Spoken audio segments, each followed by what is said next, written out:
Punishment and reward of Kali. This is its name. So how you can do it at the same time, punish and reward. If I want to punish you, I punish you. Why would I reward you? If you do something bad, you do that. If you do something good, you do that. So what was Kali? He was doing good or bad? What did he do?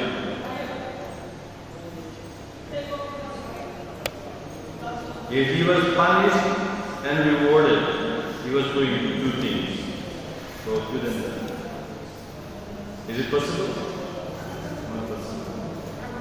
It is possible because of mercy of Parikshit and because of a humble attitude of Kali.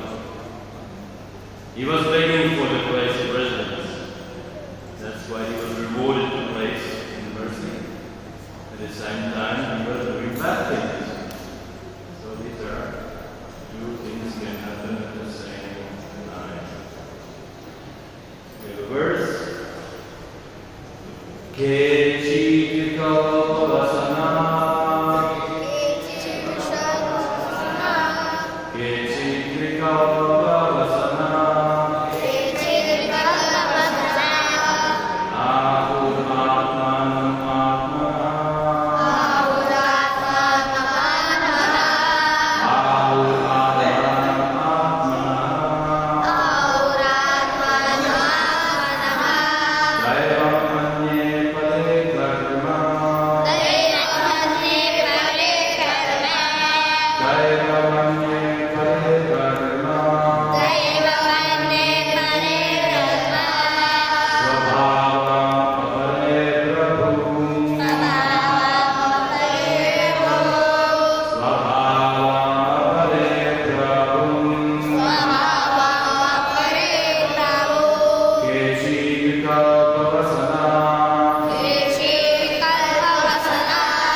Some of them.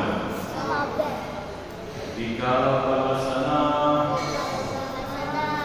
Those who deny all kinds of reality. Who declare Atmaram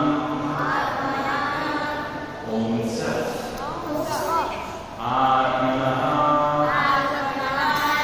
Of the self.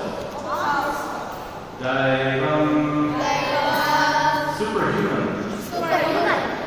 Anye,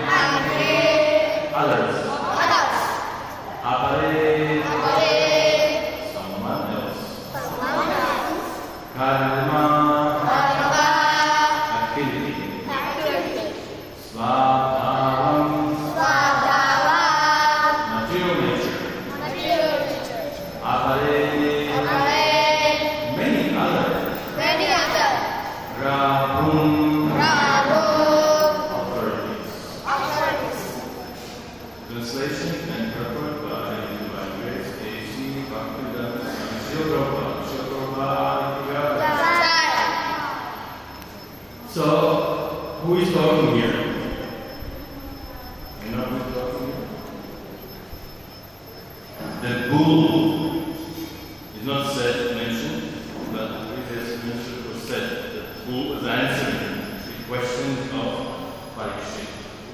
So now the Dharma, the bull, is talking. And he's answering the question of Parikshit. And we will come into that point, why his question is so unusual, maybe even strange. So the bull is saying, some of the philosophers, those who deny all sorts of duality, declare that one's own self is responsible for his personal happiness and distress. Others say that supreme powers are responsible, while the others say that activity is responsible, and the gross materialists maintain the nature of the ultimate cause. Very, very conclusive answer, right? If somebody asks you a question, ask you get such an answer. Do you understand what it means? Not so easy. We will come to that point, but currently Paul is showing his learning nature, and he is explaining different points of view, different approaches, different philosophy, which are maintained by different people. We will come to that. So purport Prabhupada will read it slowly. Do you read it all at once, or you read in commentary? What's this in here? I just read it all? Okay?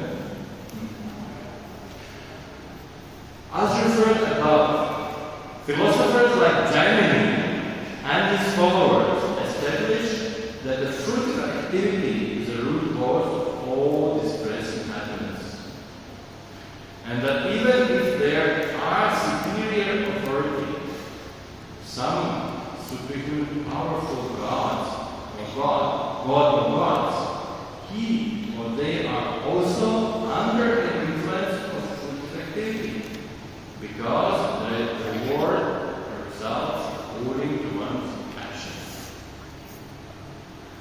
Actually, when you read Prabhupada's purports, every sentence is so full of information you can give commentary for whole class just in one sentence. It is very big. Because the Japanese philosophy, same as Vyasadeva, have written books and books and books on his philosophy, explaining his ideas, but we are not the ones who try to follow him. We are following Vyasadeva and his philosophy. Who knows the philosophy of Vyasadeva? What's his name? You raise your hand? No, that wasn't. Who knows the philosophy of Vyasadeva? What is this? Besides Srimad Bhagavatam, what he wrote before that? Vedanta Sutra.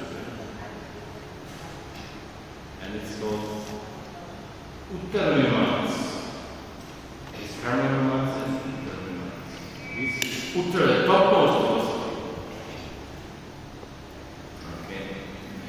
So Prabhupada is continuing that there are some people who they say that action is not independent because action is performed by some performer. Therefore, the performer himself is a cause of his own happiness and distress. I don't know. But I was your age, I was not thinking such a high questions. When I was 5 or 10, I was thinking, who is the cause of action? I'm not sure you follow me. For boys following something, they're interested in what is action, what is reaction? Not really. They just do.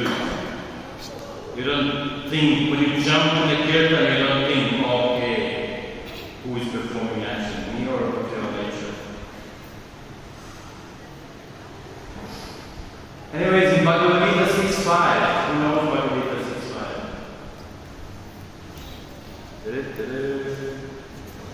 Very complicated verse. Bhagavad Gita 6.5. It is explaining about the mind, that one can help with the mind, and one can degrade, and the mind can be friend, and the mind can be enemy.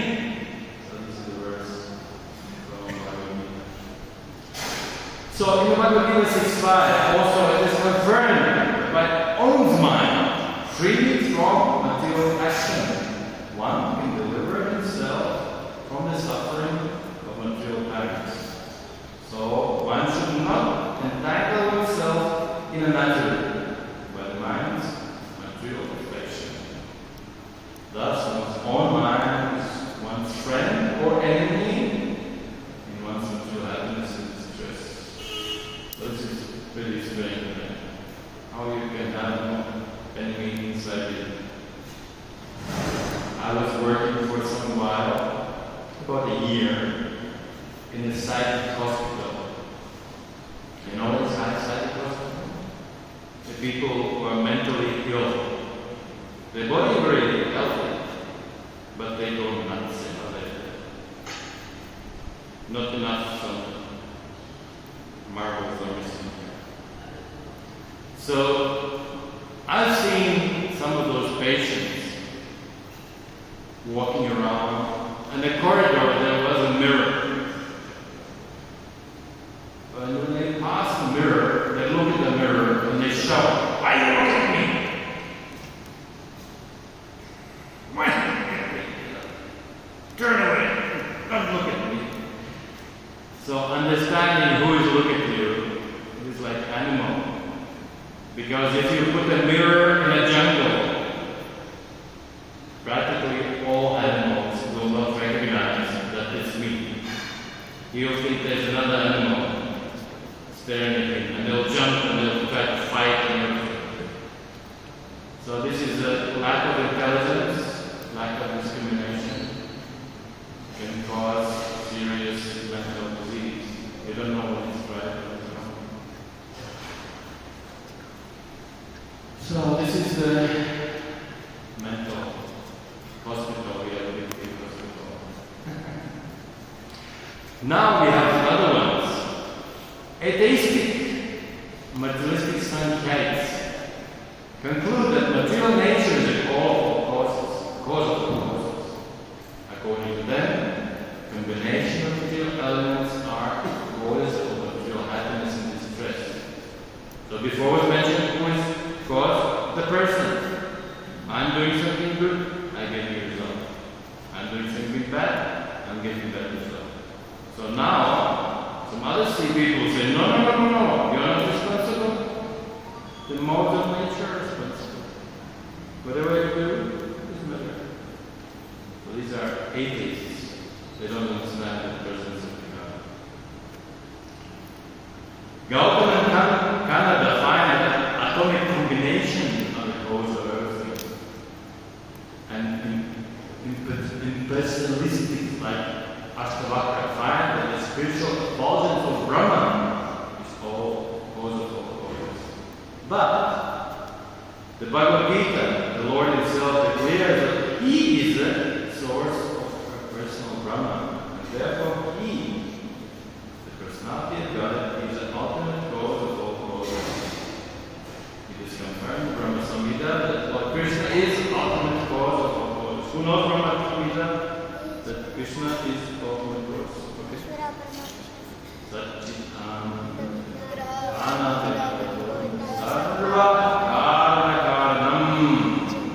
This is the key word of Brahma Samhita. So similar keywords saying almost the same thing is in Srimad Bhagavatam. Who knows that word? It starts with ete. Ete chamsa kala chamsa Krishna su Bhagavan. So this is the same keywords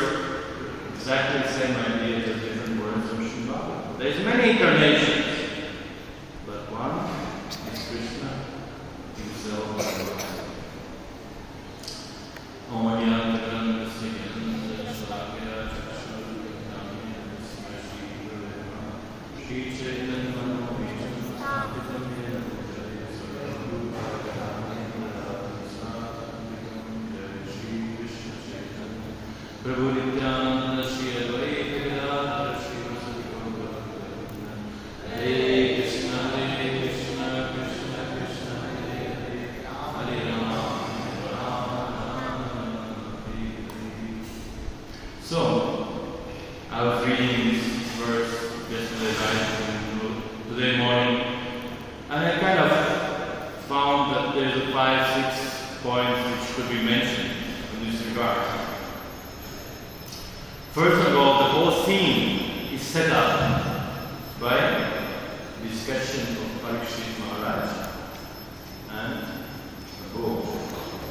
But very curious, if we read carefully the same chapter which we had, the verse 2 says, the Shudra who was beating the bull. There was a situation. Parikshit was walking and he saw Shudra who was beating the bull. Next verse 3, there was mention of a cow. Her legs were beaten by Shudra. Obvious. Fact. No doubt. But, in verse 12, there's a question. He asked the bull, who cut off your 3 legs? Isn't it strange?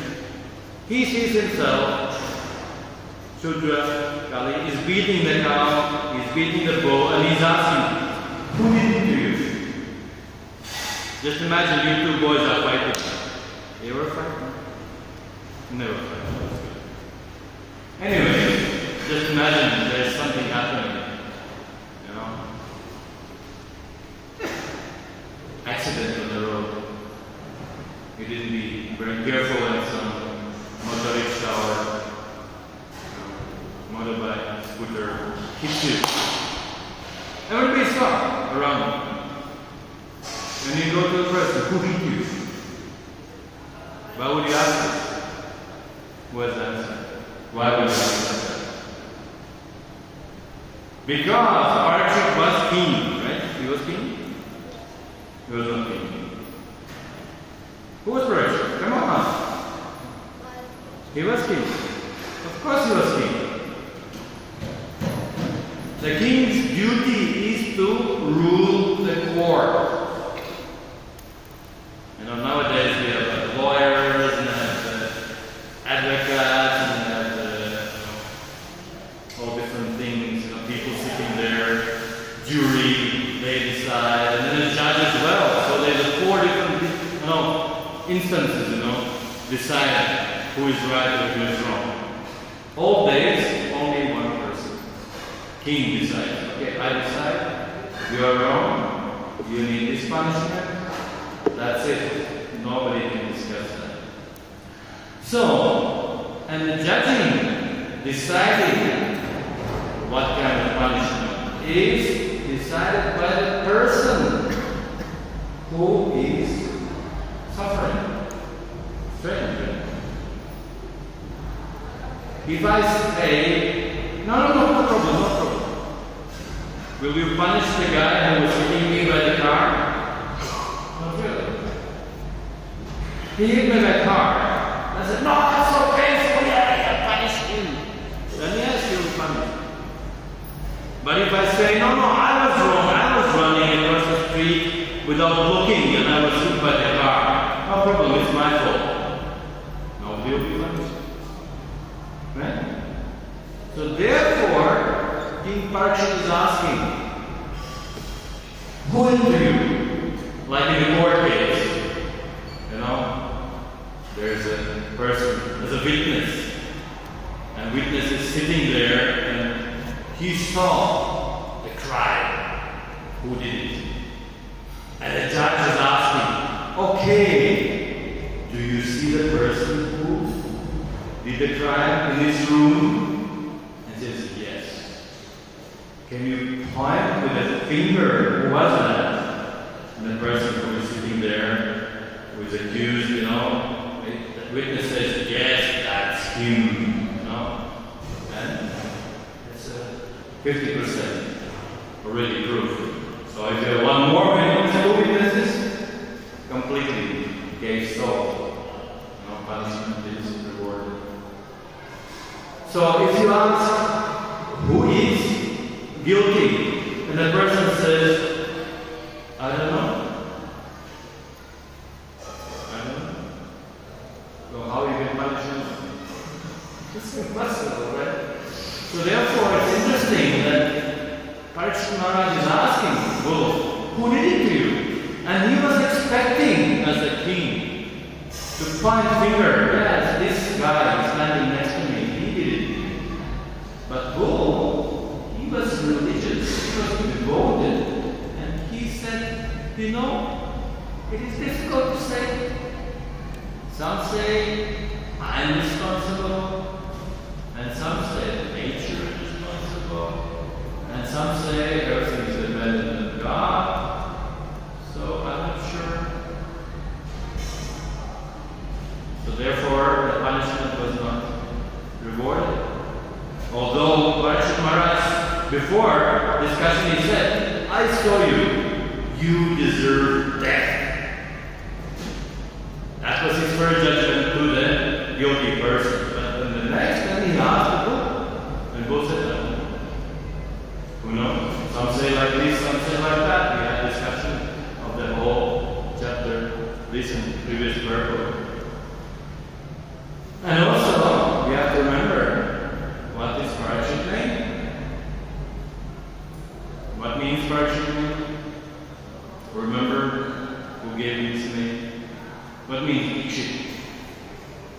Parikshit. What means the name? Everybody has a name. My name is Atmaram. You know what Atmaram means?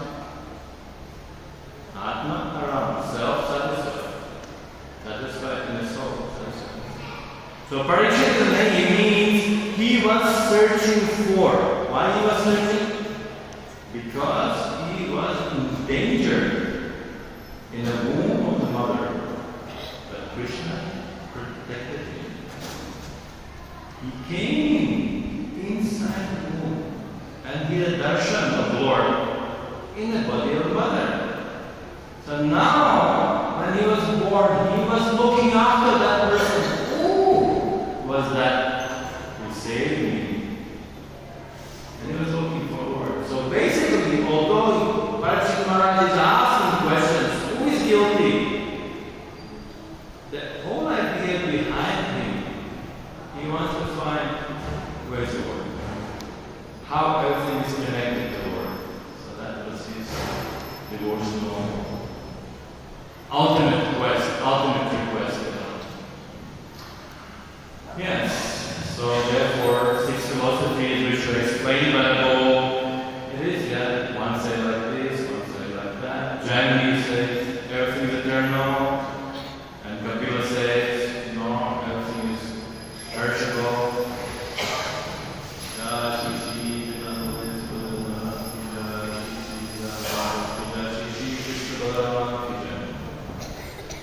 But ultimately, the sixth ultimate philosophy comes from Vyasadeva. It's called Vedanta Darshan, or also Dharmikas. So, if you read Krishna book, who has read Krishna book? You read Krishna book at night?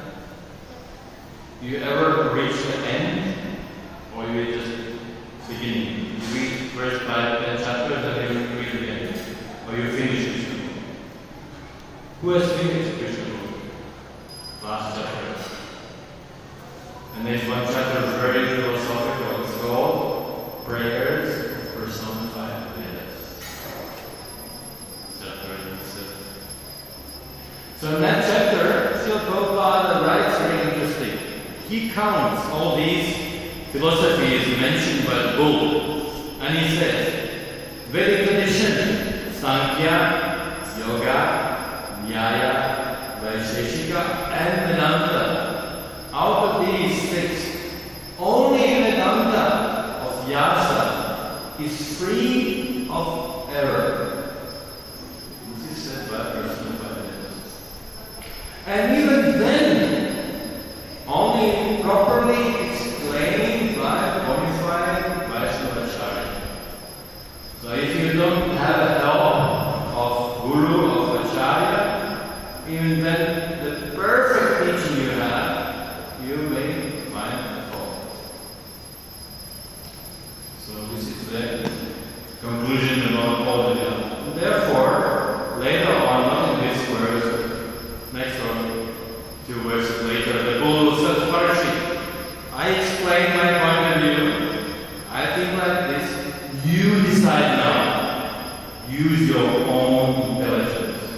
decide who is guilty. Is he guilty? Or this is my karma? Or it's on Krishna's will? So what do you think? 3 options. Kali is guilty. The bull has his own karma. Or this is Krishna's will. What is your conclusion? You are next kings. You are educated in Vedic society. You are educated in Ireland. Okay, make your decision. What do you say?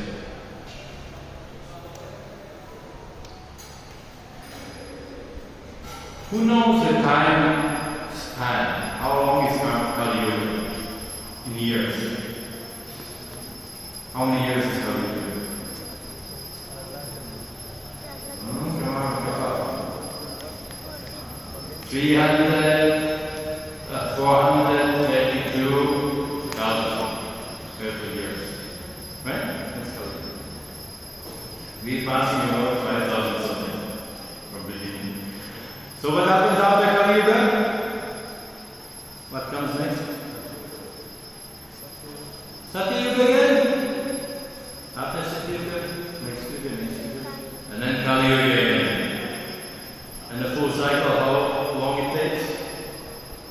1,000 times. So this cycle of 4 yugas multiplied by 1,000 is 1 day of Brahma. Right? Don't allow me to make mistakes. You have to nod or you have to protest. So the same time is night of Brahma. So imagine every time is just 1 day of Brahma, 1,000 times Kali comes and beats a bull. So that happens regularly. That's predicted. So somebody set it up. This Krishna's will. Mahavishnu created all these yuga cycles and so on. So can we say that Kali is guilty? That's his duty. He has to come. Because besides the Kali Yuga, there is also other yugas, right? Satya Yuga, Treta, Dvapara, and every of them also have the personalities. They set up the environment, the qualities for that time and age. So there's nothing wrong with them, that's a duty. And that's what he explained. Kali said, it's my duty, I have to. People are sinful, they're going to be born in this world. And for them to have a proper sinful environment, I have to create a situation like this. Sorry, it's not my fault. I have to do that. Kali Yuga had to come. Of course, there was a little bit delayed because Krishna was there. And Kali couldn't expand, but then finally he expanded. He expanded even to the head, the crown of virtue. Right? Remember that? And because he allowed, yes, you can reside in many places, and one of the places is a gold. And because the crown of that virtue was made of gold, Kali entered his crown and he influenced the decision which caused the virtue to put the snake on the sage. He finally fired back to him. And he was cursed to die in 7 days. So these are things. Cool, Krishna. I was planning to talk about nature of the mind, about modes of nature. One short thing. I like this subject.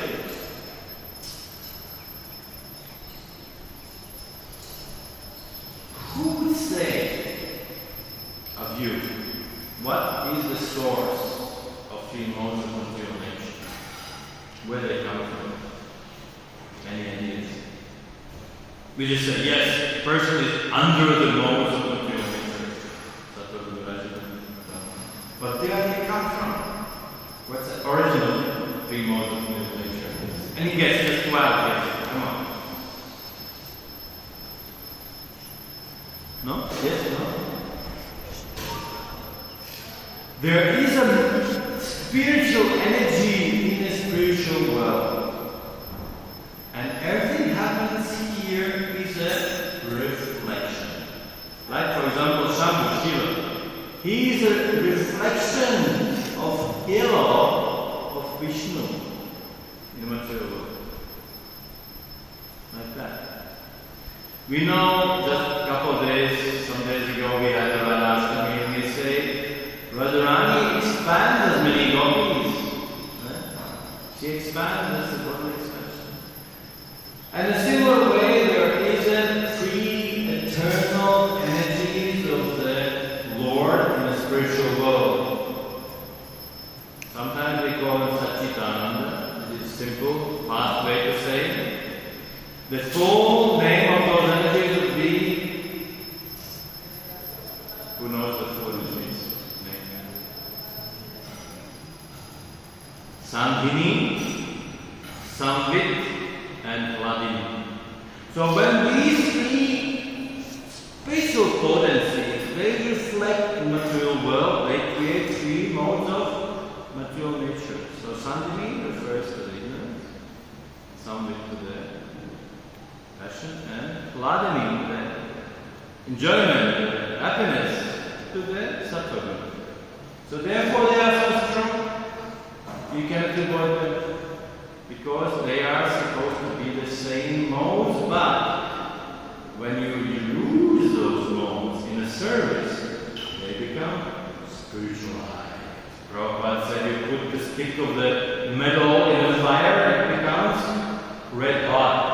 The same quality of the fire. So the same way, material modes of nature, they're meant to be purified by the engagement in Krishna's service. So, just minutes ago mentioned that all these scriptures and teachings are nice, even Vedanta, Vyasa, but even faultless teaching is impossible to understand without the spiritual guidance. And Krishna, of course, promises, 15th chapter, 15th verse, you know, Sarvasya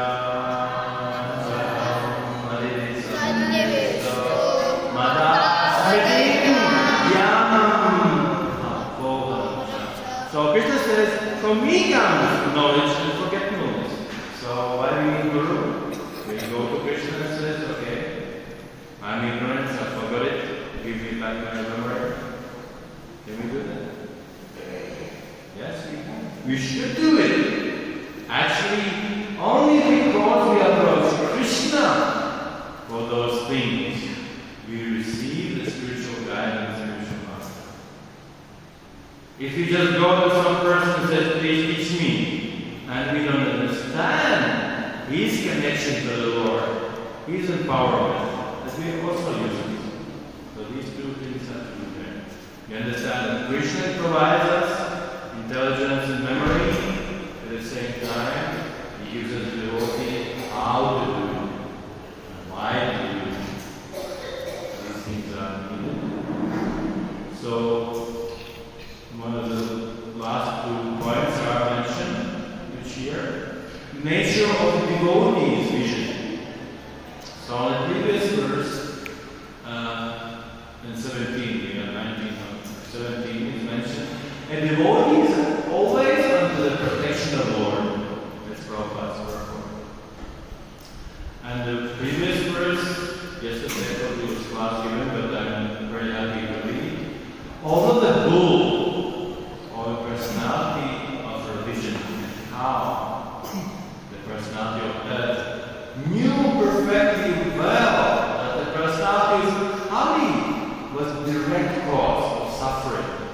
Still, as the devotees of the Lord, they knew well also that without sanction of the Lord, no one could inflict trouble on them. So this is the mentality of the Lord, of the devotee, and they always think like this. For us, gradually we are coming to that point. For me, it was a very big, crazy, difficult step. In Christianity, it's mentioned, if somebody beats the cheek, what do? You turn another, hit this one. It's so difficult. If you are humble enough, and if you have this faith in the Lord, then you can do it. Otherwise, not possible. Oh, and finally, Krishna. A few words about Kali Yuga. Many times, everyone, we chant about Nrsimhadev, that he is inside and outside. Okay? Who knows the words? Nrsimha mantra, he is inside and outside. Bahir Nrsimha, Hridaya Nrsimha. He is Bahir outside and he is in the heart. And that was the fun. When Hiranyakashipu was chasing him, he couldn't find him because he hid it in his heart. He couldn't sit outside. Unfortunately, the Kali Yuga has a quite similar symptom. It can also be inside and outside. Maharaj gave a very nice class saying that, where is your rascal? In the mind, senses, and means inside. Kali Yuga is the same. Maya is the same. Problem is here, between the hairs. So, in order to counteract the influence of Kali, usually the last instruction is important. So, last instruction of Bhagavad Gita, almost last verse, it's about surrendering to Krishna. So there's two more scriptures which are ending with something. One is Vedanta Sutra. Who knows Vedanta Sutra by heart? Okay, who knows the last verse? Anaviti Shabda, Anaviti Shabda means there is no way back. Krishna many times promises in Bhagavad Gita, if you do this, you come to me and don't come back. So last verse of Vedanta says, Anaviti Shabda. There is no way back.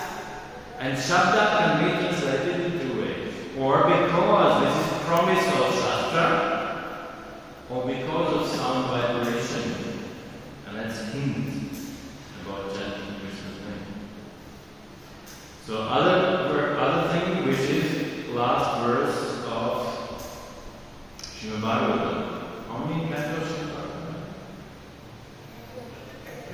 12. Or 13. 12. And how many chapters in the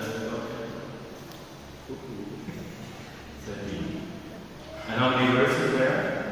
23. So last verse of last chapter of last canto of Srimad Bhagavatam says, Nama Sankirtanayasya Sarva Papa Prashanam. So this is the glorification of Nama Sankirtan. So both the verse from Vedanta Sutra and Srimad Bhagavatam, which is commentary to the first one, says that because of the sound, you can be sure there is no return back. Because Sankirtana, you will be delivered. So, this is the only way to counteract the influence of Kali, which is the representative of Maya in this age, by sound of reading of Krishna's name, which is Hare Krishna, Hare Krishna, Krishna Krishna, Hare Hare, Hare Rama, Rama Rama, Hare Hare. So when this sound of vibration enters the ear, and when it enters the heart, purifies the heart. There will be no possibility of Kali influencing no one. So this is my conclusion of the class. If you have any questions, please let me know.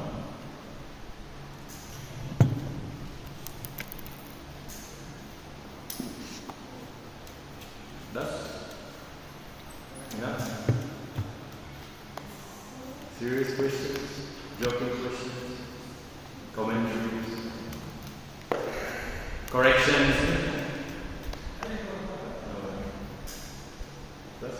Okay. Grantarachya Bhagavanti.